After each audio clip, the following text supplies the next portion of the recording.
Welcome everyone, Christine here with a discussion about Total War Warhammer 3, Immortal Empires, Realms of Chaos, even Old World. And what do I think should be the priorities for Creative Assembly going forward with the game going into 2024? Well, the first thing and the clearest and obvious sign should be that simple racial fixes, be it like buffing the economy of certain races, buffing the casualty replenishment, fixing the auto-resolve situation of certain races, and so on and so forth, should be implemented on a far more frequent basis. Because we are in a situation right now in Warhammer 3 where we get many races, a significant number of them. About 50% are in an okay or great state, about 50% are in a bad or mediocre state. That's kind of where we are. But we get into a state with Warhammer 3 where we can wait months and months and months on end for simple fixes, for simple changes to the economy, to the campaign systems of a campaign, and never even get them. We have issues in Warhammer 3 that have been present since the launch of the game that have never been fixed, or any attempted fixes have kind of made the situation worse, and then Creative Assembly backed down on that. This is something that I think Creative Assembly needs to do better. I find it absurd that something like the Ogre economy, the Kislev economy, the Nurgle economy, the Tzeentch economy, the Tzeentch casualty replenishment, and so on and so forth, all of these kind of problems are still present so long in Warhammer 3's life cycle. Issues that, for the record, can be easily fixed. Now, I can understand that when we're talking about the unit balancing and how it affects multiplayer, that Creative Assembly might be reluctant. What I find absurd is that in patch after patch after patch in Warhammer 3, we continuously get unit changes, but absolutely no changes at all, or very, very minor changes for races that desperately need them. I don't care where people stand on Ogres or Kislev, but I think it's almost universally agreed certain races do need improvement. So certain races need fixes. Like, for instance, Norska could genuinely use a fix with respect to their contract system, because it's kind of busted. The Changeling could use a fix. The Changeling, a new campaign that launched in buggy state, could use some fix to his systems. And the fact it takes us so long to get even very basic fixes that would amount to stat changes, like how many supporters you need as Kislev, or with Imperial Authority and how much you need in order to confederate factions and how frequent those confederations are, those kind of things, it is absurd that we are still in this state. That's annoying. Now, I want to be crystal clear on this, that when we're talking about some of the races that have the biggest issues, Dwarves, Empire, Nurgle, Tzeentch, Kislev, and so on and so forth, it wouldn't, changing their economy, changing the casualty replenishment in certain cases would not necessarily be enough.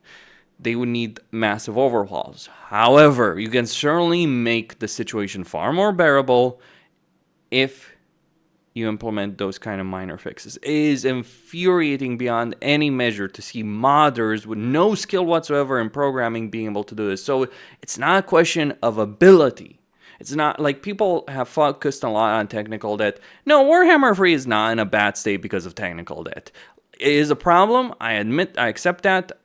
I accept that reality that it is a problem for the developers. But when you see things that could be easily fixed with stat changes, I refuse to believe that's a question of technical debt. So that's one of the principal issues that I do have with Warhammer 3, and it gets more and more ridiculous as you realize just how much can be fixed with certain simple mods. Like, I'll give you an example. Auto-resolve, the bane of my existence. The fact that we have an auto-resolve situation where any settlement in game has an auto-resolve benefit, which is absurd considering the fact that minor settlements right now without the garrison building are just field battles.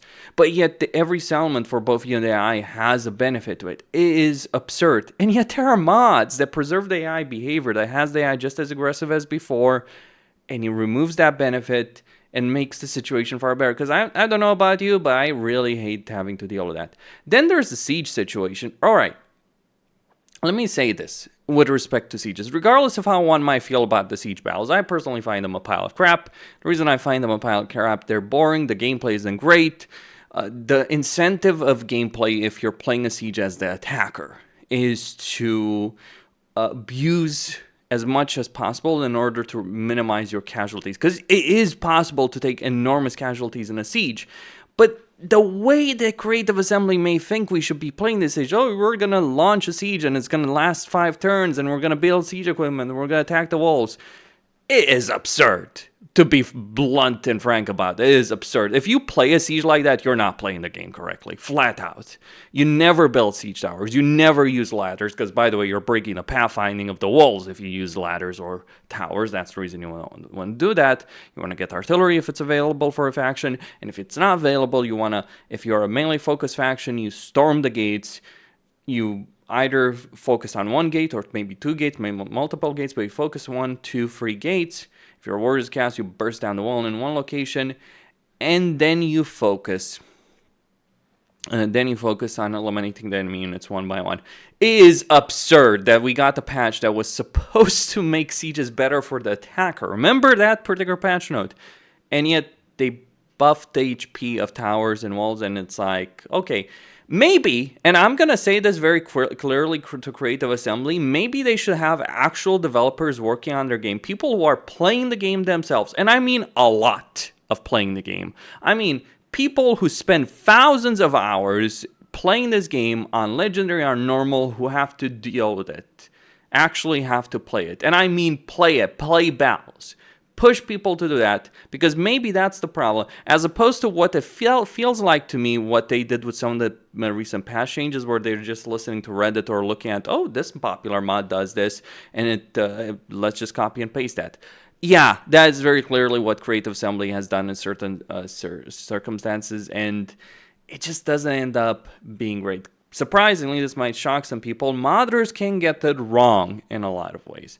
So the way Creative Assembly is implementing these fixes and all that, I'm not saying CA should listen to someone like me, absolutely not. But it's clear to me that the ideas they have as a company and the way they're looking at the issues in the game is subpar, to say the least. That is another problem. Then we have to talk about the issue of range combat. Yes, range combat in Warhammer 3, and in general combat, forget range, just combat in general in Warhammer 3 feels very finicky. Why is it that, even though I've got guard mode off, even if I'm giving a direct order to a particular unit to attack a unit, it's so very easy to lose track of it, and for my units to just basically do whatever they want. And this is a particular problem if you've got like a mounted hero, mounted lord, especially with flying. Now, they did improve cavalry by a substantial amount, I'll give them that much, but there's still substantial issues with range that didn't exist in Warhammer 2. You play ranged in Warhammer 2, I'm going to say it flat out. The way the battles play out, the way the animations are, the way just the battles feel, the movement of units, and the feeling of range between Warhammer 2 and Warhammer 3, Warhammer 2 is vastly superior than Warhammer 3. It's not superior as a game overall, but it is vastly superior in the perspective of how battles feel, how battles control, how units respond. It is absurd that we're 2 years in almost, and gunpowder units are still utter rubbish in Warhammer 3. And they're rubbish because they struggle to get shots off. And range units in general struggle because we're in this kind of situation where it's very difficult for a ranged unit to fire. Now, I have noticed some improvements. I'm not sure where these improvements have come. Certainly, it's not been mentioned in any patch notes, but kind of has felt better at times. But at the same time, we also have significant issues with gunpowder units, significant issues with range units. It's quite an absurd situation. And this has been the case. Like I mentioned this a year ago, nothing has changed. It was kind of hilarious. I asked Creative Assembly directly before the release of Shadows of Change when we were doing Q&A for content creators, right, about not Shadows of Change, before Chaos Dwarves. Like, hey, have you improved gunpowder units? Because it's kind of a big bloody deal if you're going to have a gunpowder-centric faction as the Chaos Dwarves. No, they did not. Gunpowder units are useless in siege. They're useless if any kind of elevation. It kind of worked out with the Chaos Dwarves because, well, the units the Chaos Dwarves have either are very long range, so you kind of have the buffer there, or they're very short range but do a significant amount of damage, the blunderbusses. So kind of worked out there, but the fundamentals of gunpowder gameplay have not changed at all. You want to know why Akshina are such a powerful unit as opposed to Streltsy? It's not the stats that Akshina have, it's the fact that they're not a fucking gunpowder unit. Like, if you're playing a Dwarf campaign, there's never a reason to get Thunderers. If you're playing a Kislev campaign, getting Streltsy, okay, they can be useful for a couple of units, but really you're better off getting Akshina, just because they're gunpowder units. If you're playing Skaven, it's like, it's so painful dealing with Claw because Giselles and Rattling Hunters, yeah, you're going to have to endure a lot to make them to work properly, and this is a problem, believe it or not. Then another issue, the auto-resolve. Oh boy, the auto-resolve. Can I say a lot? Beyond the fact that the auto-resolve should not be tied to the difficulty setting, because that's quite bluntly absurd, especially given the fact that we have an AI stat situation right now as difficulty modifier. Beyond that particular fact, the simple reality that auto-resolve cares so much about things like armor, the fact that, okay, consider an army of Skaven. Right? Skaven have an incredibly great unit roster, but unless you're using some very specific units with high armor, Skaven will end up suffering a lot in auto-resolve. Then you might wonder why this matters. Well, okay, let me point this out. You might be able to fight every battle manually, but guess who won't? The AI. So every Skaven AI on highest difficulties like Legend and all of that will struggle simply because of the auto-resolve, piss poor auto-resolve they have. The fact that armor is so relevant in a game that's all about making factions with so many different stats and abilities work, the fact that that's the current system that we have is absurd. In some ways, the auto-resolve system of Warhammer 3 is the best, but then you remember the Siege auto-resolve, then you look at field battles, it's quite a ridiculous system that we do currently have in the game. On top of that, let's talk about pricing and DLC. Let's not sugarcoat this. What happened with Shadows of Change? Why was it a disaster? Well, it was a disaster because Creative Assembly decided to get greedy. Like, Hyenas, Pharaoh, and Shadows of Change is a hallmark of a company being greedy. But the reason they got greedy is because a lot of people over the years allowed them to be greedy. You want to look at the people responsible for the current state of the whole war? You might want to look in a mirror. If you've defended things like the Blood Pack and Creative Assembly's DLC practices in the past and their price points, yeah, you're kind of to blame for what's been happening. But here's the thing. Creative Assembly took it to 11th, or even 12th, in the sense that they released a DLC that had more than a 50% price increase compared to Champions of Chaos. And Champions of Chaos already was more expensive than the previous DLC. But okay, let's say Champions of Chaos is within line of the 20% inflation that actually exists, or even let's go further with that. But okay, Champions of Chaos and Chaos Dwarves is also within that price point. But Shadows of Change also kept the same price point. Now, my theory on the subject, and it is just purely a theory, is that Creative Assembly was not happy about how people received Realms of Chaos so poorly. Their original intent, and I do have to mention this. Every single person that constantly moans about, oh, I want a bigger map. No, I don't give a shit about the bigger map, and I think people should stop moaning about a bigger map. What we should want in a game is for the map that we have to be as good and as great as possible. Like, this is why the Old World, as you're seeing here, is such a great map. It's large, but it's focused on a particular area. That's what makes it great. That's how you can make a map great. And people moaning about things like Immortal Empires, well, yeah, okay, fair enough. But here's the problem. While that's absolutely true, and I understand that perspective, Realms of Chaos is a disaster. It's a really bad map. It's probably the single worst campaign map that Creative Assembly has ever designed. And the people that worked on Warhammer 3, I'll be honest in saying this and brutal in saying this, they had no fucking clue what they were doing. The races, Legendary Lords mechanics that they developed for Warhammer 3 that were not in previous games, and hell, even when they copied mechanics from previous games to introduce in races and lords, in Warhammer 3, they did a really poor job. The siege rework is a joke. The map is a joke. The Realms of Chaos itself is a joke. The race for Urson is a joke. Virtually every single race except, to an extent, Nakari and Cafe are a joke. And yeah, you can make the argument for Scarbrand, but yeah, a lot of the races are really poorly designed. The map is poorly designed. The campaign dynamics are poorly designed.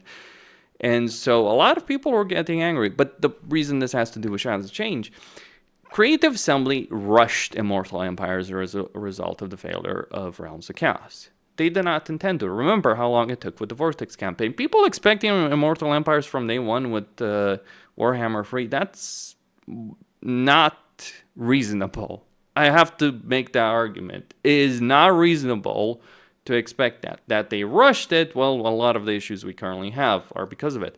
But how does this relate to price? Well, as you might imagine, Creative Assembly would have loved to have released a couple of DLC packs before they had released Immortal Empires. They always intended to, just maybe at a slower pace. And likely released more DLC. But with the failure of Realms Chaos, they kind of had to rush it. And that cost them money because they didn't release DLC that they probably had planned. They had to change their entire DLC practices, DLC schedule, and as a result of that, you get a significant price increase with regards to things like Shadows of Change. Basically, they were trying to make their money back by releasing a piece of crap DLC and overcharging us to hell and back. People did not accept that. It's plain and simple. They just didn't. It was a disaster of a DLC. It's a bad DLC. With the exception of Yan Bo, the Legendary Lords are utter garbage. Like, I've played campaigns, all three of them. I'm gonna tell you, I'm not playing a Stankia or the Changeling ever again. So if I say, I would play Yan Bo again, and I think that's the only interesting campaign in the entire freaking DLC pack. But if I want to play Kislev, I'll play Boris Ursus as it was before. If I want to play Siege, I would think I would rather play Village or maybe play Archon or Be'lakor and just go with a Siege themed army for some of them. And it would probably be a better experience than the freaking Changeling. And that's the problem. It's not just that it's overpriced, it's poor quality, it didn't fix fundamental issues.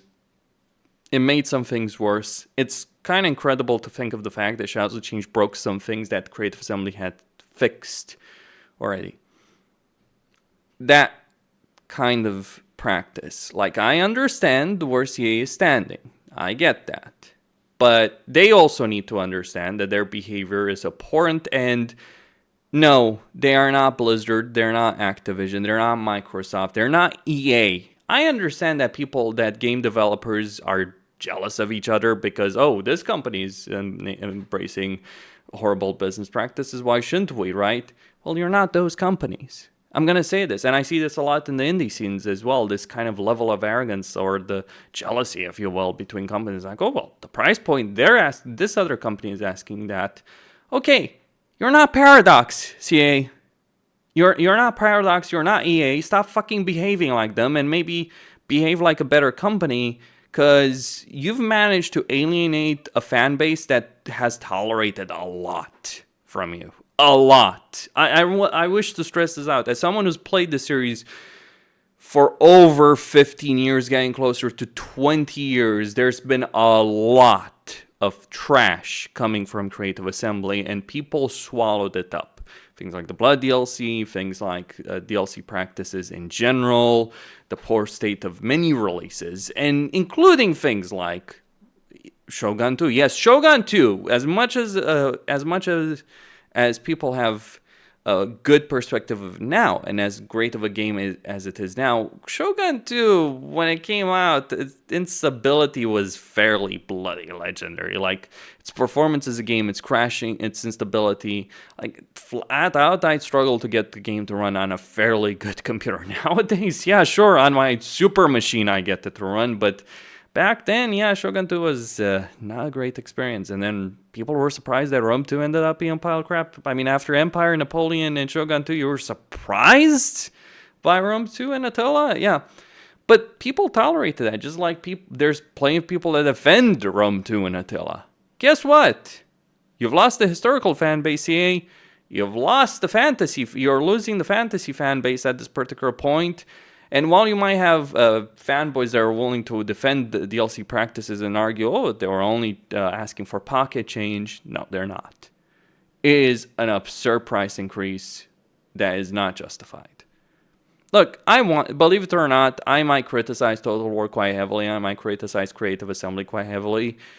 But as I've stated before, and this may be hard to believe, I think Warhammer 3 is the best game that they've ever released in a lot of ways, but not because of anything that Warhammer 3 necessarily does. There's very little that Warhammer 3 uniquely does. Some balancing of difficulty, but we have 3 kingdoms to thank for that. Oh, resource system. We have Troy to thank for that. Oh, what exactly does Warhammer 2 do that's unique to Warhammer 3? That's kind of the problem, isn't it, with the game? That there was nothing that Warhammer 3 has added, that they're living off the legacy of games that did innovate and did develop things better. That's kind of one of the problems, isn't it? One of the major problems that we do have to this very day in Warhammer 3. And maybe CA just doesn't care anymore. Maybe the problem is CA was perfectly willing to abandon. Maybe CA is just sick and tired of Total War and kind of wanted Hyenas to be the next big thing. And then, well, that blew up in their face and they have no plan B for that. Well, I think it's time to start developing it. I also have to mention, I consider it ridiculous that it took them until December to announce something that had been obvious like months ago. That, yes, they've screwed up. Yes, Thrones Decay is going to get delayed. Yes, they're going to have to do things different. Why did it take months since the release of things like Pharaoh, Shadows of Change, and the cancellation of Hyenas? I get it that it's probably been a nightmarish time within the company, but it's like, from a PR and marketing standpoint, the way they've handled that, and they promise they're going to do things better, well, press F to doubt on that subject. I'm very doubtful of that particular situation. I'll continue covering Total War as long as I think it's worth covering Total War, but geez, they've got a lot of work to do. And I am not willing to believe that they're going to do things better. The reason I'm not willing to believe that they'll do things better is like, in one way, they decide, oh, okay, we're going to change things, how we do things as a company. And then they shut down the content creator program. Now, the problem with them shutting down the content creator program, and that's something I've said before, is the fact that, well, you think they're gonna just shut out people that you accuse of being sellouts? No! They're gonna embrace them. That's the problem. Like, the only people that are gonna listen to, like, this is the worst aspect, actually. The people that are gonna listen to, the people that are gonna have power and influence and all that, are the kind of people that were willing to defend every single thing that CA had been doing. If you think it's a good thing that what CA has been doing, it's like, there's plenty of reasons to press F to continue. That's all I'm going to say on that subject. And look, I didn't need to be part of the content creator program to get good views for Total War. That came before, right? It was just like a nice benefit. The problem I have with it is more so, okay, are we once again going to have a situation where, and I've seen this in other companies with other games, it's like, are we going to have content creators being elevated are critical, objective? And I'm not talking about myself. I'm not so arrogant to believe that I'm the center of the universe. I'm not necessarily I'm not necessarily looking to manipulate or convince anyone. That one makes an argument, doesn't necessarily mean that, you're going to convince anyone. There's actually a quote in Shogun 2 about this subject. Doing verbal battle is pointless. Yeah, if you're looking to win, it is pointless. That's not to say you can't win anything from an argument, or that videos like these are pointless. They are not. But the problem is, like, is CA just going to listen to a bunch of content creators that are completely detached from the realities of the problems that are in the game, or are they going to get people that are willing to analyze things and talk about how things are? Again, there are people that can do this better than me. I admit that. I'm willing to admit I'm not so arrogant. It can be a problem for certain people, but like, I look at how some big name content creators have handled the entire situation, and I'm very skeptical about this all. Cosine here signing out. Don't forget to subscribe, like, and enable notifications. Stay tuned for more. Oh, and just a side note, some people accuse me of never playing field battles. Yeah, here's your field battles. Moving on. Merry Christmas, everyone, and a Happy New Year.